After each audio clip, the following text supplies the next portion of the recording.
प्यारे बच्चों, आज हम फिर से पढ़ रहे हैं हड़प्पा सभ्यता।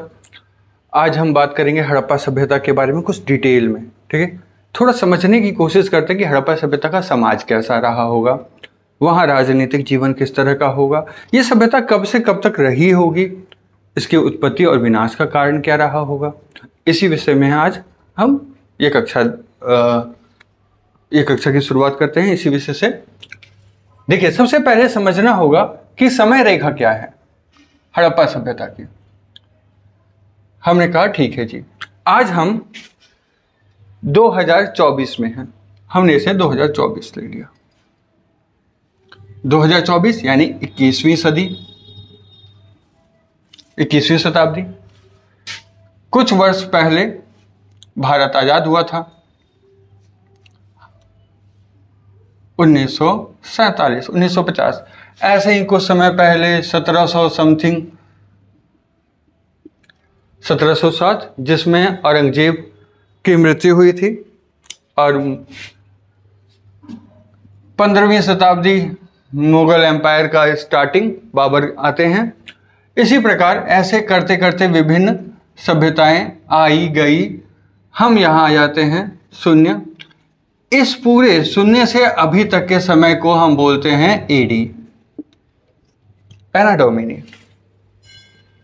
ठीक, इससे पहले के कालक्रम को बीसी बोला जाता है। यहां गिनती कुछ उल्टी सी आती है। 300 बीसी, 300 बीसी में आप देख सकते हैं आपके पास मौर्यन एम्पायर है। 600 बीसी, यहां पर महात्मा बुद्ध और महावीर हैं।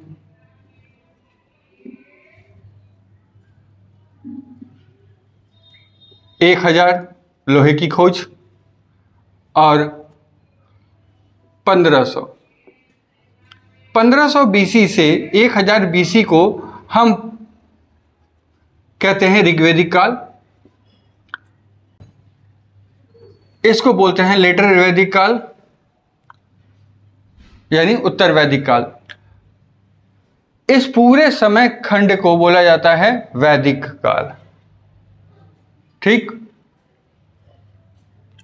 इससे पहले ही 1700 समथिंग में, 1700 के आसपास हम पाते हैं कि इंडस वैली सिविलाइजेशन का अंत हो चुका है। अराउंड 200 साल और लगा लीजिए। 1900 से 1700 के बीच आईवीसी यानी इंडस वैली सिविलाइजेशन अर्थात हड़प्पा सभ्यता रही होगी। अब आप ये सोच सकते हैं कि आज से लगभग 4000 साल पहले हड़प्पा सभ्यता थी। लगभग 4000 साल पहले आप सोच सकते हैं, ये बात को समझिए। लगभग 4000 साल पहले हड़प्पा सभ्यता एग्जिस्टेंस में थी। और 4000 साल पहले हमें क्या सा चीजें देखने को मिली? एक उच्च कोटि की नगर व्यवस्था। ऐसा नहीं है कि यहाँ के लोग सिर्फ नगर के लिए ही जाने जाते हैं। यहाँ के लोगों का खान पान,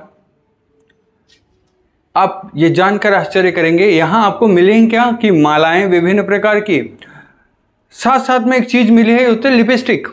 आप समझ सकते हैं कि सभ्यता इतने फ्लरिश में थी कि ये लोग लिपस्टिक का प्रयोग करते थे। हड़प्पा सभ्यता का धर्म।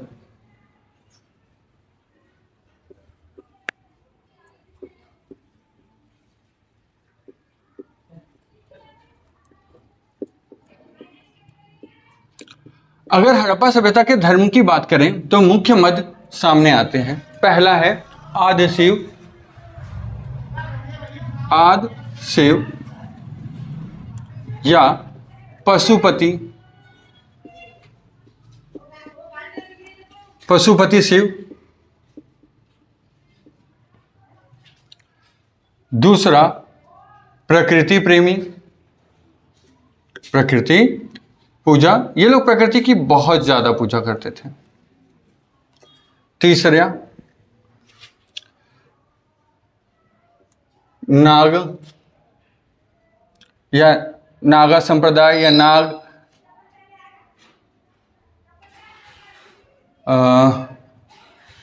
वृषभ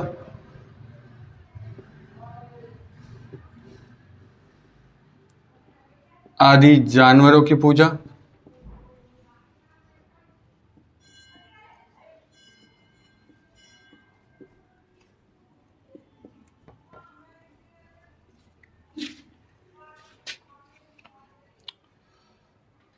चौथा, योग और ध्यान।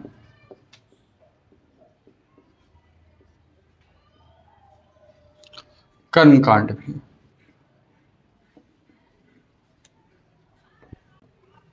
इन सभी मदों पर हम आगे विस्तृत तौर पर चर्चा करते हैं। हड़प्पा सभ्यता में हमें बहुत बार मुहरें मिली हैं, जिन मुहरों पर एक व्यक्ति पंचानन लगाकर बैठा है, कुछ यूं इस आकृति में।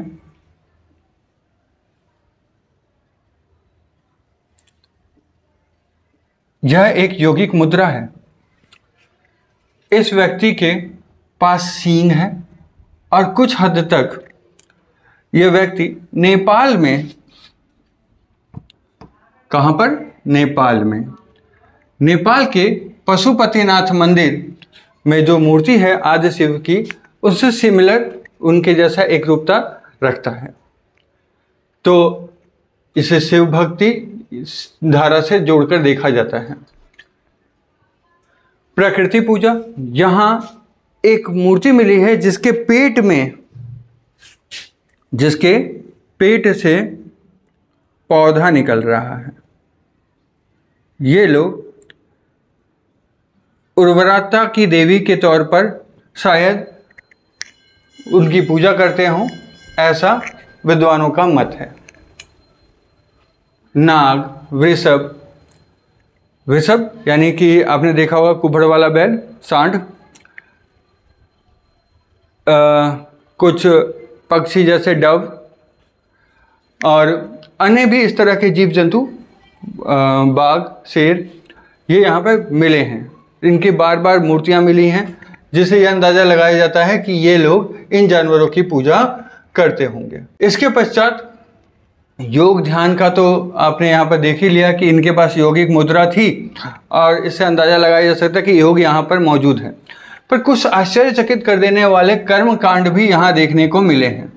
उदाहरणतः हमें स्वास्तिक का निशान कालीबंगा में मिला है। कालीबंगा में हवन कुंड मिले हैं, जिससे हवन कुंडों से हमें यह अंदाजा लगता है कि यहाँ पर हो सकता है कि वैदिक कर्मकांड भी हुआ करते होंगे। शेष ज़्यादा तो इससे धर्म से पूछा नहीं जाना चाहिए, तो अंदाजन अगर ये 3 या 4 नंबर का आएगा तो इतना आपको अंक दे देंगे। अगर हर मत पर 2-2 लाइनें भी आप लिख देते हैं तो काफ़ी है। हो सके तो चित्र बनाना चाहें तो बना दें, अन्यथा इसे छोड़ा भी जा सकता है। अब अगला विषय लेते हैं आर्थिक जीवन। प्रश्न आपके पास आ सकता है कि हड़प्पा सभ्यता के आर्थिक जीवन की विशेषताएं बताएं, आर्थिक जीवन किस तरह का था ये बतलाएं। तो 4 क्रम हैं, हम इन्हें 4 तरीके से रख सकते हैं। पहला बिंदु कृषि, दूसरा पशुपालन, तीसरा शिल्प तथा उद्योग, चौथा व्यापार। चलिए,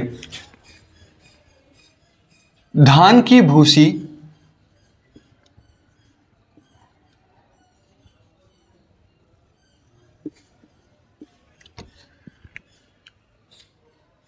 मिलने से यह तो पता चल ही जाता है कि ये लोग धान से परिचित थे, पर यह बहुत ज़्यादा बड़ी मात्रा में नहीं मिला है। इसलिए हम ये नहीं जान पाते कि पूरी हड़प्पा सभ्यता क्या चावल की कृषि करती थी या नहीं।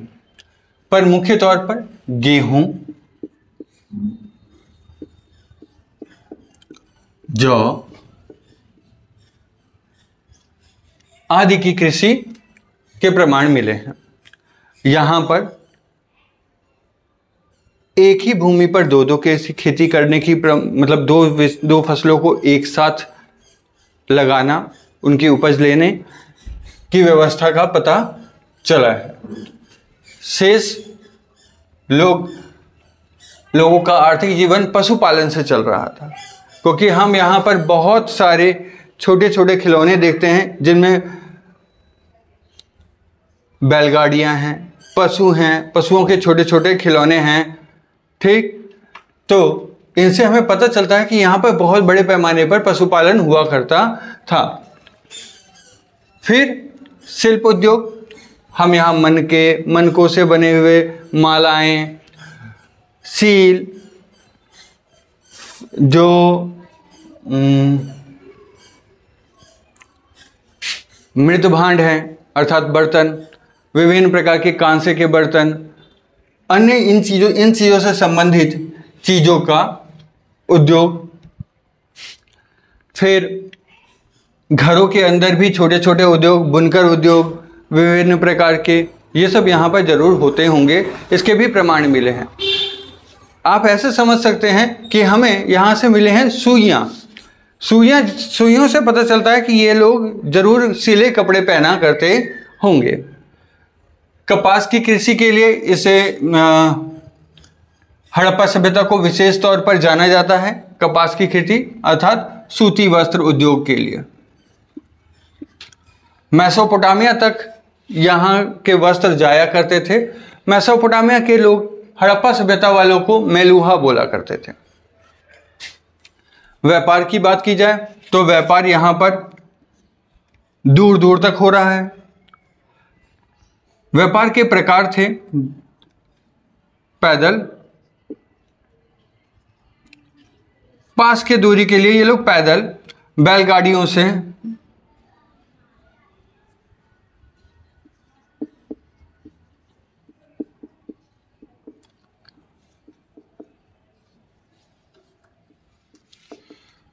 पैदल तथा बैलगाड़ियों से, ये स्थल वाली दूरियां, स्थल जिनसे स्थल व्यापार किया करते थे। फिर नाव की सहायता से जल व्यापार चला करता था। दूर दूर के लिए इन्होंने नाव का ही रास्ता इख्तियार कर लिया था। ये समुद्री मार्गों का भी प्रयोग करके दूर दूर तक व्यापार किया करते थे। व्यापार जरूर यहाँ पर बहुत ज़्यादा प्रसिद्ध रहा होगा।